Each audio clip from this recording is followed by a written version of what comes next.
आज के दौर में हम सब क्रेडिट कार्ड यूज़ कर रहे हैं, लेकिन क्या आपको पता है कि क्रेडिट कार्ड एक्सेसिव तरीके से अगर हम यूज़ करते हैं तो हम खुद को इनकम टैक्स डिपार्टमेंट के सामने भी एक्सपोज कर रहे हैं, हम डायरेक्टली और इनडायरेक्टली।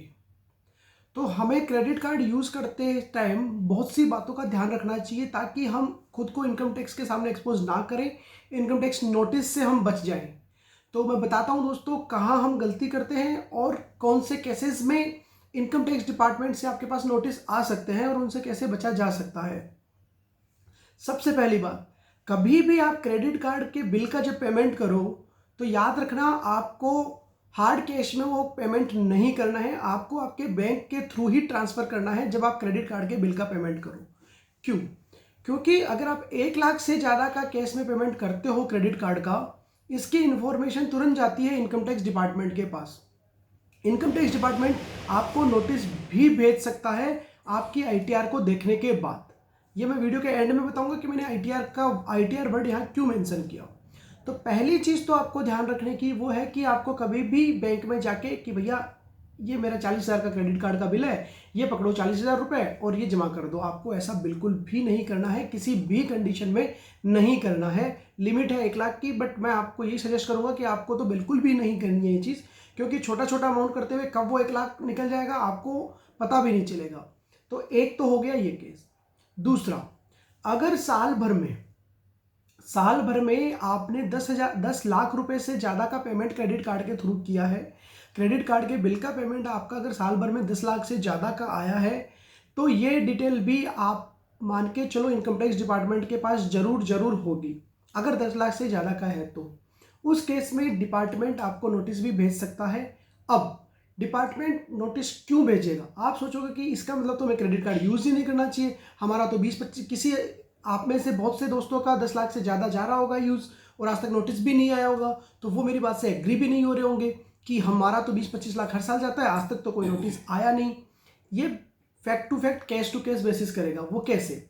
सपोज करो आपने साल भर में क्रेडिट कार्ड का जो बिल का पेमेंट किया वो किया आपने 12 लाख रुपए, लेकिन आपकी जो आईटीआर भरी आपने वो भरी 12 लाख से कम। लेट सपोज आपने 10 लाख की भरी, 5 लाख की भरी, 8 लाख की भरी।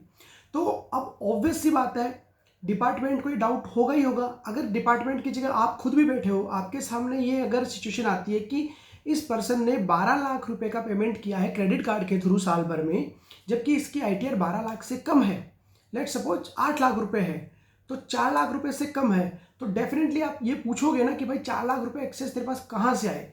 दूसरी बात, 4 लाख के लिए ही नहीं पूछेंगे हम कि भाई 8 लाख की इनकम है तो क्या क्रेडिट कार्ड के अलावा और कोई खर्चे नहीं हुए हमारे।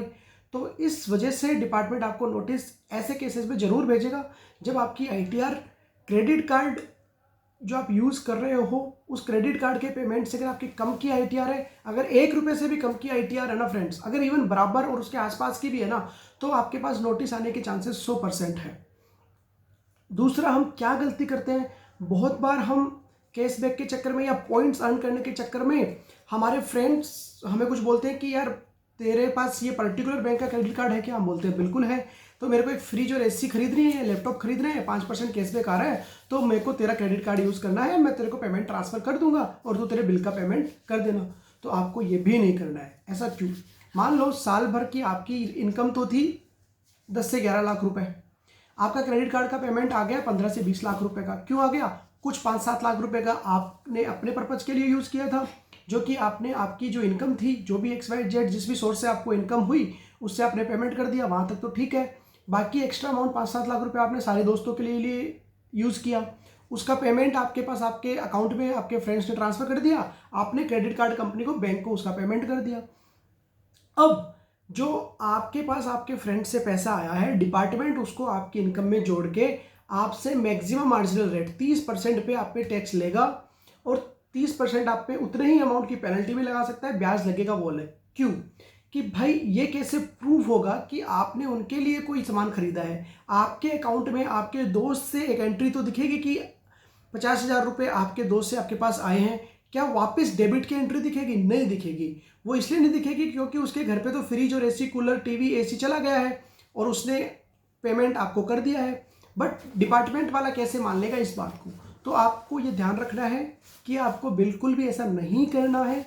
अगर छोटा मोटा अमाउंट है 10-20 हज़ार का और आप क्रेडिट कार्ड खुद इतना यूज़ नहीं कर रहे हो तब ठीक है, बट आपको ये ध्यान रखना है कि आपका क्रेडिट कार्ड का कंजम्पशन आपकी आईटीआर के अकॉर्डिंगली हो, आपकी आईटीआर और क्रेडिट कार्ड के यूज़ में एक बैलेंस हो। ऐसा नहीं कि भैया आईटीआर तो मेरी है बहुत कम अमाउंट की और क्रेडिट कार्ड का पेमेंट हो रहा है बहुत ज़्यादा हो रहा है। डेफिनेटली आपके पास इनकम टैक्स नोटिस आएगा, 100% आएगा उस केस में।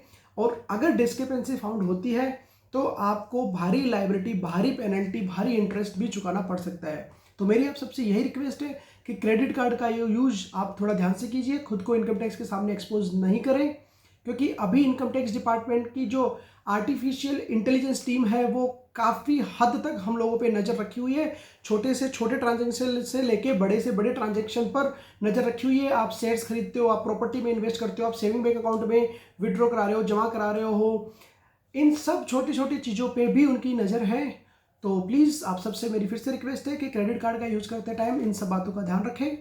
तो आज का मैं ये वीडियो यहीं साइन ऑफ करता हूँ। अगर आपको मेरी बात पसंद आई हो तो प्लीज़ लाइक करें, सब्सक्राइब करें। Thank you so much. जय हिंद, जय भारत।